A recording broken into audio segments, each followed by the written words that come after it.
नमस्कार दोस्तों। आज कविता शुरू करते हैं। आज का टाइटल है दादागिरी। आज़ादी के बाद से कांग्रेस ने घुसपैठियों को शरणार्थी बना दिया। देश के कोने कोने में ज़मीन, गाय भैंस, रुपया पैसा दे देश की आबादी को बढ़ा दिया। बहुत बड़ा नेक काम किया नेहरू ने। नहर का रखवाला बनकर नेहरू सरनेम अपना लिया। हिंदुओं के पर्सनल मामले में दखल देकर उनके ही सपनों को तोड़ दिया। मुस्लिम ईसाइयों को फलने फूलने का अवसर देकर उनकी आबादी को दुगुना कर दिया।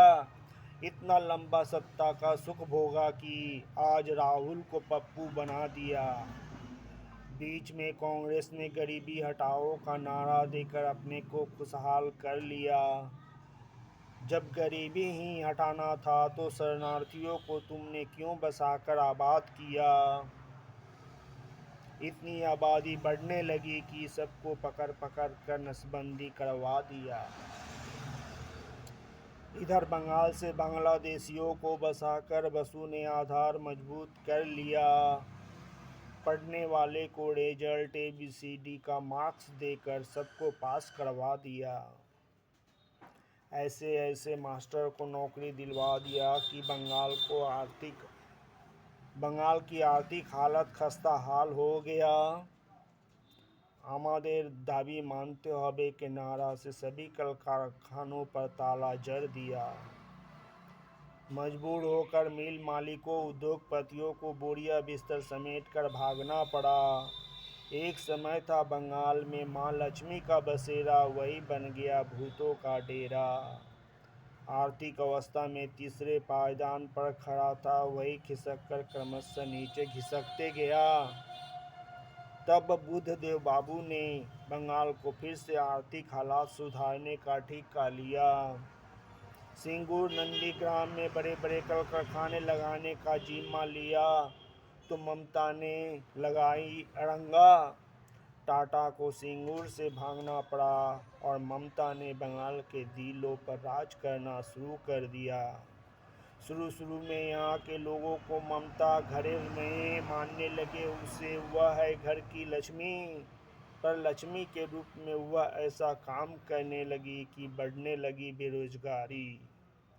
कटमनी तोलाबाजी से भरने लगी अपनी भतीजे की तिजोरी और अपने को दिखा दी सादगी की मूर्ति। हिंदुओं से ज़्यादा मुसलमानों के प्रति ध्यान देने लगी। मुल्ला मौलवियों के प्रति दिखाई दरिया दिल्ली। दिन दहाड़े लड़कियों से बदतमीजी होने लगी। कहने लगी लड़कियां रात को क्यों निकलती है। शेख शाहजहां के कुकर्मों पर पर्दा डालने के लिए उनके हर काज को जायज़ ठहराने लगी। क्यों होती रही शर्मसार करने वाली घटनाएं। संदेश खाली में विरोध में औरतें झाड़ू लाठी लेकर निकल पड़ी। अस्पताल में जूनियर डॉक्टर की हत्या पर पर्दा डालने के लिए खूब दिखाई बहादुरी। धीरे धीरे लोगों में आक्रोश बढ़ने लगा। ठहराने लगी उसे हर समस्या की जननी। मन ही मन जनता मन बना चुकी थी। अब लगाम कसनी होगी दीदी की मनमानी की। हिंदुओं के प्रति गैर जिम्मेदार न रवैया अपनाती, वही मुस्लिमों के प्रति दिखाती वफादारी। टोपी वालों के प्रति खूब सहानुभूति दिखाती तो जय श्री राम कहने वालों को ही कारत से देखती। और आया 2026 का चुनाव तो जनता ने बदल डाली सरकार दीदी को। बीजेपी ने चुनाव जीत कर दिखा दी अपनी हिम्मत। पल भर में बुझा दी अग्नि कन्या की अग्नि। दीदी बन पड़ी खिसियानी बिल्ली, गायब हो गया पल भर में ही भाइपों की दादागिरी। आज की कविता बस यहीं तक।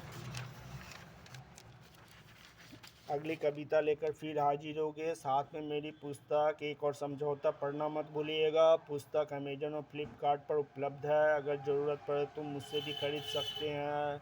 अगर कोई फिल्म निर्माता निर्देशक अच्छी कहानी के तलाश में है तो मुझसे संपर्क कीजिए। एक और समझौता जो भारत और पाक रिलेशनशिप पर आधारित है।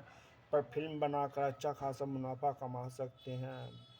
तो देर किस बात की, मुझसे संपर्क कीजिए 9475204223 पर।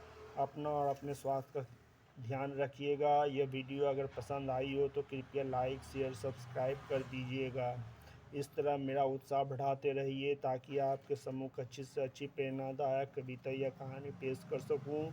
जय हिंद, वंदे मातरम, जय राम जी की।